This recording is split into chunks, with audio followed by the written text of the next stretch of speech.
Hello दोस्तों, कैसे हैं आप सब। आशा करते हैं कि आप सब बहुत अच्छे होंगे। और आज हम भाई ये फ़ैन था, एक फर्राटा फ़ैन है, तो आज हम लोग इसको चेक करने वाले हैं कि ये जो फ़ैन है ये सही है या ख़राब है। तो इसको चेक करने से पहले इसकी कैप को हम लोग यहाँ से खोल लेंगे। तो इसमें 3 स्क्रू लगे होते हैं, इन तीनों स्क्रू को हम लोग पहले आराम से खोलेंगे। अच्छा, इसको जल्दबाजी से नहीं खोलना है, नहीं तो क्या होता है बहुत लोग 2 ही खोल के ऐसे नीचे की तरफ इसको दाब देते हैं, प्रेस कर देते हैं, जिससे क्या हो जाता है कि हमारा जो ढक्कन है वो थोड़ा टेढ़ा हो जाता है। तो आराम से इसके जो स्क्रू हैं इसको खोल के और फिर अब हम इसके कैप को आराम से ऐसे बाहर की तरफ निकालेंगे। तो देखते हैं इसके अंदर क्या क्या चीज़ें होती हैं, ये आप भी इसमें देखिए। तो देखिए, ये इसमें कैपेसिटर है और ये जो हमारे पंखे की वाइंडिंग है, इस वाइंडिंग के यहाँ पे वायर आए हुए हैं। तो यहाँ पे 4 तारों का कनेक्शन हुआ है। तो आइए हम लोग देखते हैं कि इन चारों जो तार हैं ये कहाँ से आए हुए हैं और किस चीज़ से कनेक्ट होते हैं। तो ये आपकी सिंगल फेज़ मोटर, फ़ैन के अंदर कौन सी मोटर होती है, सिंगल फेज़ मोटर होती है। तो सिंगल फेज़ मोटर में हमें 2 वाइंडिंग करनी पड़ती है, एक इसकी रनिंग वाइंडिंग होती है और एक स्टार्टिंग वाइंडिंग होती है। तो अगर सारे वायर एक कलर के हैं तो हमें क्या करना पड़ेगा कि सबसे पहले इनकी पे तो अब हम लोग मल्टीमीटर को सबसे पहले कंटिन्यूटी पे लगाएंगे। कंटिन्यूटी पे लगाकर अब इस वाइंडिंग को हमें टेस्ट करना है।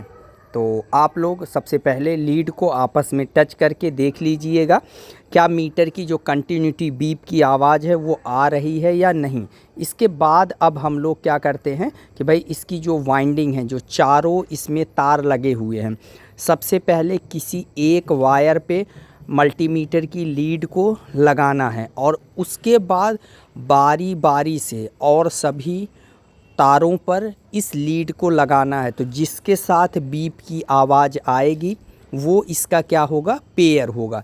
अगर दोनों वाइंडिंग मिल गई तो ठीक है, अगर केवल एक वाइंडिंग का पेयर मिला है, दूसरी वाइंडिंग का जो पेयर है उसके साथ उसकी बीप की आवाज़ नहीं आ रही है, तो इसका मतलब है कि जो आपके फ़ैन की वाइंडिंग है, एक वाइंडिंग आपकी ख़राब हो गई है। तो इसको आपको फिर रिपेयर करवाना पड़ेगा।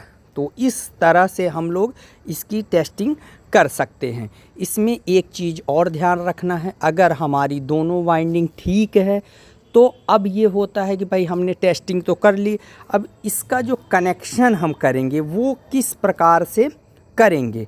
तो मल्टीमीटर को अब हम लोग टेस्टिंग के बाद फिर देखते हैं कि भाई क्या इसमें अर्थिंग तो नहीं है। अर्थिंग कैसे चेक करेंगे, एक लीड को अपने पंखे की फ़ैन की बॉडी पे लगा देंगे और बारी बारी से चारों लीडों में उस लीड को लगाएंगे। आपके मल्टीमीटर वाली लीड को चारों जो पेयर के वायर निकले हुए हैं उसमें हम लोग लगाएंगे। अगर ये किसी एक लीड की भी कंटिन्यूटी अगर अर्थ के साथ बोल रही है तो इसका क्या मतलब हुआ कि आपका जो फ़ैन है वो अर्थ ले चुका है। तो इस कंडीशन में भी आपको वाइंडिंग उसकी निकालनी पड़ेगी। क्यों?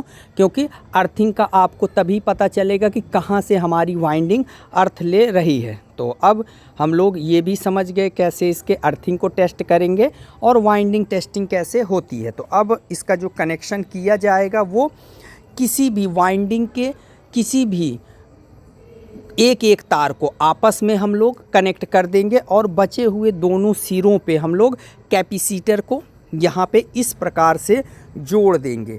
और जोड़ने के बाद जो आपका कॉमन टर्मिनल होगा, यानी कि जहाँ पे आपने 2 वाइंडिंग के तारों को जोड़ा है, तो वहाँ पे आप न्यूट्रल जोड़ सकते हैं और कैपेसिटर के एक साइड हम लोग क्या करेंगे, फेज़ को जोड़ देंगे।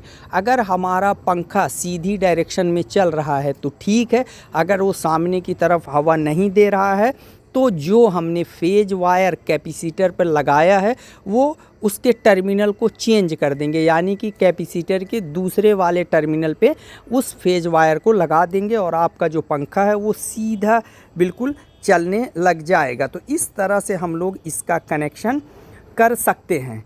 तो पलट के भी और इधर से भी, तो दोनों तरफ से हम लोग इसको कनेक्ट कर सकते हैं। तो कैसी लगी ये वीडियो आप लोग ज़रूर बताइएगा, और मिलेंगे हम लोग फिर किसी नेक्स्ट इंटरेस्टिंग टॉपिक के साथ। तब तक आप लोग स्वस्थ रहें, मस्त रहें, रिवीजन करते रहें। इसी होप के साथ इस टॉपिक को यहाँ पे एंड किया जाता है।